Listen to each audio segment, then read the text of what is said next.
Hello, this is Love the Earth 1 username, and I'm doing a video response to for Jill Biggs for the video Outlaw Circumcision. I apologize for being so close to the monitor or the camera, but my uh, microphone for my camera is really not that sensitive, so I have to be up close in order for you to hear me somewhat. So I apologize about that. This is my first time ever doing a video response, let alone a video in general, and posting it on YouTube, so I'm a little nervous. But I definitely was really moved and inspired by your wholesome, just motherly, instinctual video that you put up. It was nothing fancy. It was just, hey, I'm horrified and I want to say it, and I want people to know I'm horrified, and I want someone to respond. I want someone to tell me what they think. And I know that this that video was posted back in September, so you've probably done much more research and got other responses. But I was moved that I wanted to actually do a video as well. So I'm going to be addressing a lot of your comments and some of your questions. And so this may be more than one video long. It's going to probably be 2 videos long because I can only do 10-minute videos. So I'm going to pull up what I wrote.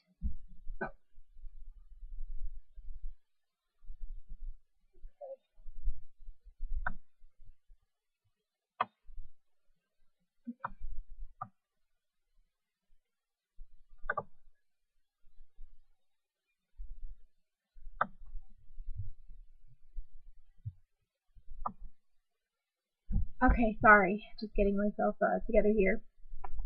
So you're horrified by the whole act of non-elective, non-medical, involuntary male circumcision.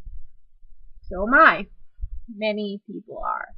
In fact, there's been a whole movement for quite some time to educate parents and just people, like, to let them know what this really is and to dispel all the myths and just educate people to let them know, hey, what we're doing is a violation of human rights here, and I'll get into that. But you mentioned that you couldn't sleep, and you were having all these feelings of anxiety, and I can totally relate. I'm 26 weeks pregnant right now with a baby boy, and yes, I have decided to opt out of circumcision. But I want to go into also that it's really not my choice to circumcise my child, because it's not a medical procedure, so therefore I don't have the right to consent to it. It's something that he would have to choose when he's of age if he wanted to do something like that. But I knew about it for quite some time, and when I saw a video of how it was done, I was like, whoa, I'm not putting my kid through that. And that was before I even knew about the so-called medical benefits and everything like that. Like, just the video alone and seeing that the child is in complete agony. I mean, I just knew that it's not only the physical pain, but I'm sure the emotional pain. I mean, that baby is wired for life to fear and not trust, and people just don't understand the human psyche and how it works, and they think, oh, well, because they won't remember it, it's not going to affect them. Well, no, they won't remember it more than likely, but that experience will affect them for the rest of their life. It's a traumatic experience.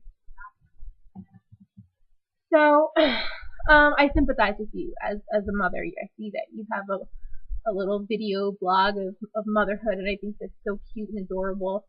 And I really applaud you on sharing your motherhood blog, something that I probably would do.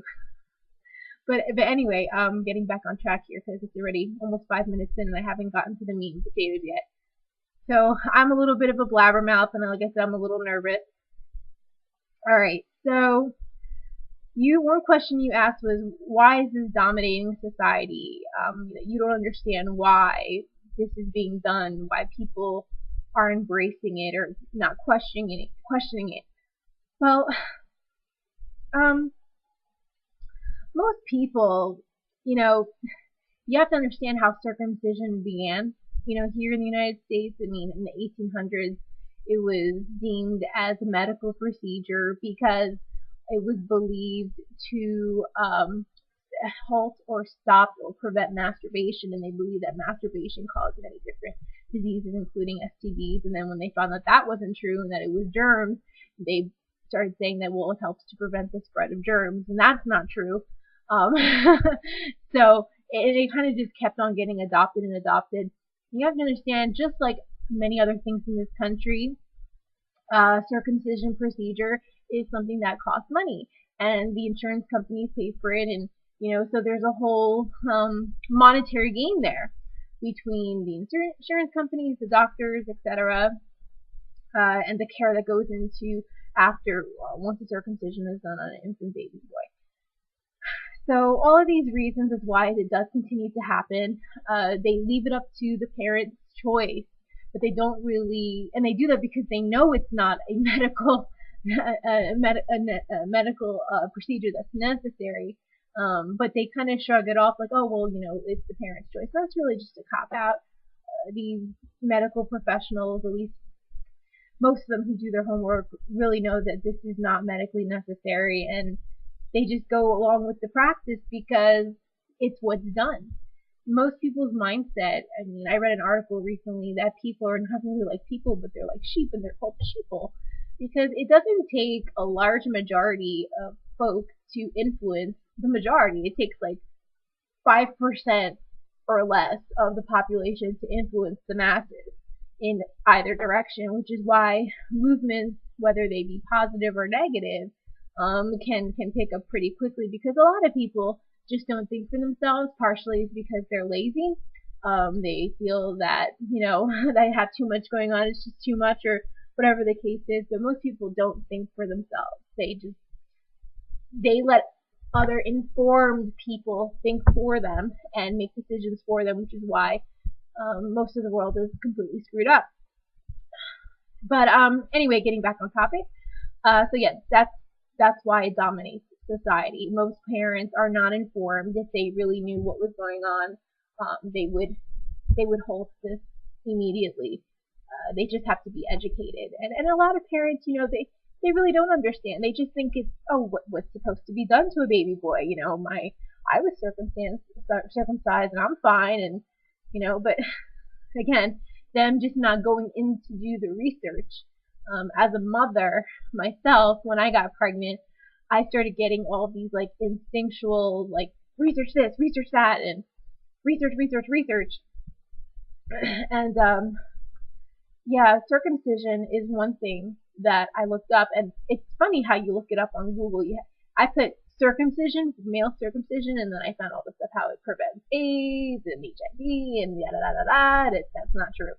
And then I typed in no circumcision, and I found out all of the truth about dispelling all of these myths. So okay, so let me move on to the next one. Like it says here, like, most people don't know when circumcision is done. Right. Okay, like I said before, yeah, most people don't know how the circumcision is done. If they really witnessed a video like you and I saw, or actually saw their infant child go through it, they would not consent to it. Most people wouldn't. They just have to be educated.